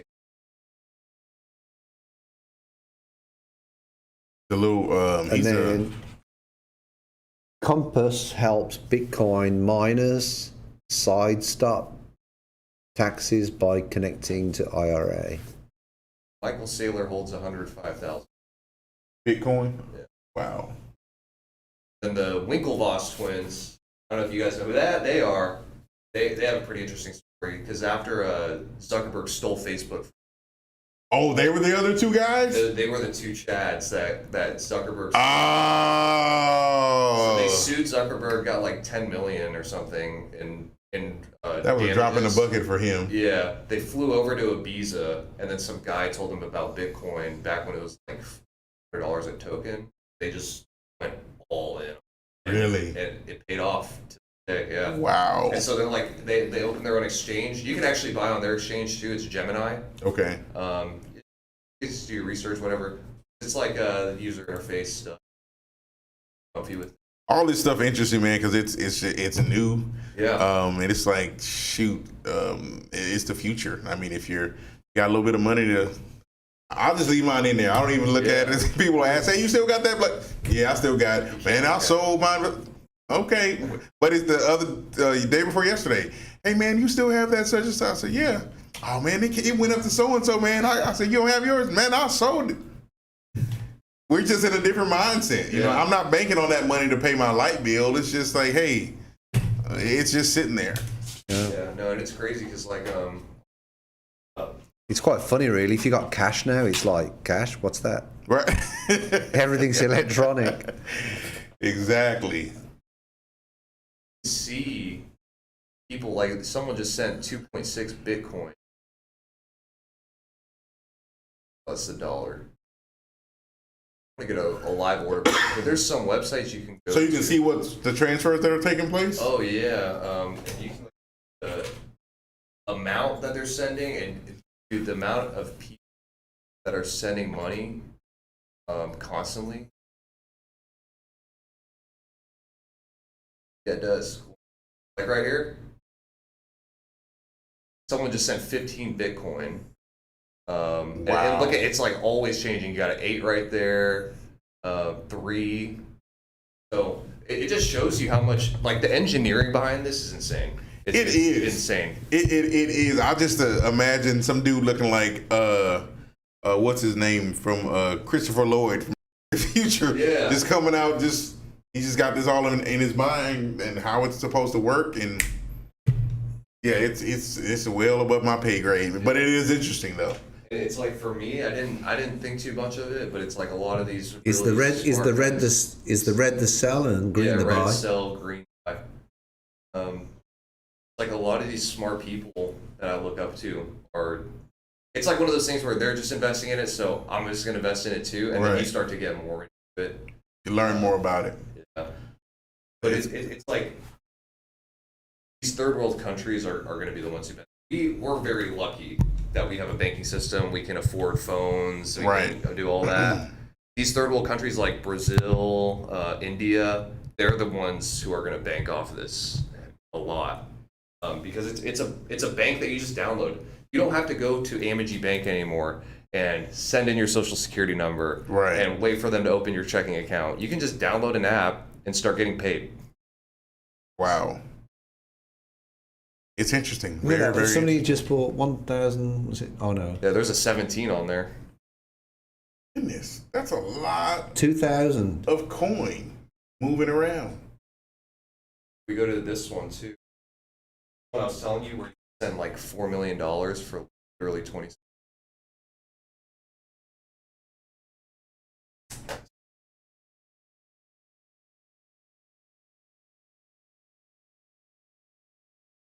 $0.70 a token. But you can see people are sending like 160,000, 200,000, 170,000, 200,000. So that's another one that you can get that on Coinbase also? This is the one that's in the SEC lawsuit, so they can't be listed on an American exchange. But if you download, this app called KuCoin, which is legal in the United States. Which one's this? You can't XRP. Okay. But not the site. I'm on about the name of this cryptocurrency. That's the XRP. Yeah. Okay. But this is the other one I was telling you. When I got into this one, it was only like $400 a token. Really? Now it's at 2,300? Yeah. Let me see if I can pull up the. Yeah. Look at this. Look at those candles. Yeah. Unregulated markets will do that. Wow.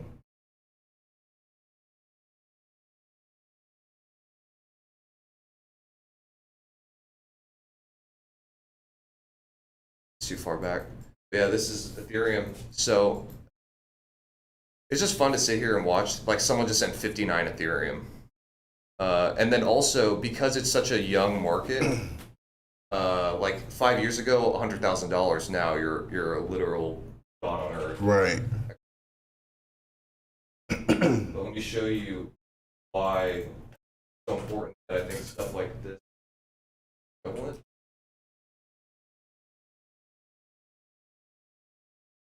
There's a Twitter account that just tracks large sums of money being sent between different websites called Whale Trades. And there's constantly people sending 2.5 million, 2.5 million, 2.5 million, 1.6 million. Follow those guys. Yeah, and you can see when they're short, when they're long. It'll even tell you when someone just deposits money. Like there was a big hack on Bitfinex actually back in like 2012. And someone stole like 400,000 Bitcoins or something. And every time that Bitcoin leaves that wallet, they'll post about it. They'll be like 50,000 Bitcoins from the stolen Bitcoin hack. Oh, so they can still see it. They just don't know who has it, but it's because they don't know who has it until it's deposited into an account. But if it's just moving from wallet to wallet, they can see that it's on the move. You know what I'm saying? So it's just like, there's way more data and actually politics as well into this. That it's interesting to see how like how human nature engages with stuff like that. Gotcha. But it's interesting. Well, man, that's interesting. We that's like a whole podcast in itself. Yeah. I want to get someone on here who actually understands. Understands it. Yeah. I just read stuff on the internet. I'm not. Well, that. But shoot, that was good. I know somebody that knows that. Do you? Yeah. Oh, okay. Yeah. He actually studies it. I mean, great degree. He has a finance degree as well. Well, even at the high level view that you gave us, Jack, that was good to kind of put a bow on that whole Bitcoin blockchain kind of situation. So yeah, it's just getting more people involved in it, especially like letting them understand it. I think helps. Especially our agents, because I feel like a lot of them don't get it. We'll help them understand how we plan on moving forward. And with our payments and stuff, like getting people to use Venmo right now is like looking at stars. Yeah, they don't want to. Actually, a couple of them are starting to do it. But it needs to, I think it'd be so much easier if people. It does make it easier because you can keep up with that. and track it a little bit better as well. Well, Yeah. you So you know, kinda know. in all the Central Olympic offices now, Jack's sort of implemented. We've got a Venmo account for credit checks and all sort of things, and people love it. You just got to get more people on You it. shouldn't have to drive 30 minutes to pay somebody $50. You should Right. be able to sit in your couch and do it. Right. This is true. And it's 30 minutes there and back. That's an hour of your time. That's true. Just for dropping off a check. Right. So Well, Good cool. move, Jack. Good addition to the company. Definitely, Central man. Olympian. Definitely. Well, shoot, man. I think we hit, for a change, we hit everything on the list. Yeah, I think we did. Yeah, and we have some interesting things coming up, don't we? Oh yeah, we definitely got coming up now. We'll take. I guess we'll take a little People bit. need of to turn. go and look at some of the stuff we've got coming up. Yeah, definitely. I know next week Interesting topic. you'll be traveling abroad across the pond next week. Yeah. We'll figure out. I don't know it'll be a pleasant meeting, but we'll see. We'll see. We'll definitely see. From my point of view, going to Europe, not the podcast. But we of course give you well wishes and blessings and traveling Yeah. graces as you My try to mum's go see finding, your mom. yeah, my mum's in a position where she's possibly facing a final years. We hope not, but we'll see. Absolutely.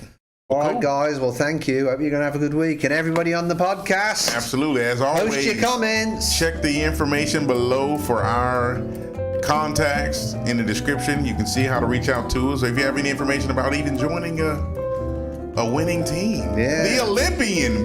Come on. What other team we want to join? Yeah, you want Absolutely. to start All right, guys. Thanks a being lot. self-employed, come and join Olympian, or if you want to be a loan officer, contact James. There you Got go. it. Have a good week, guys. Take care. Take it easy.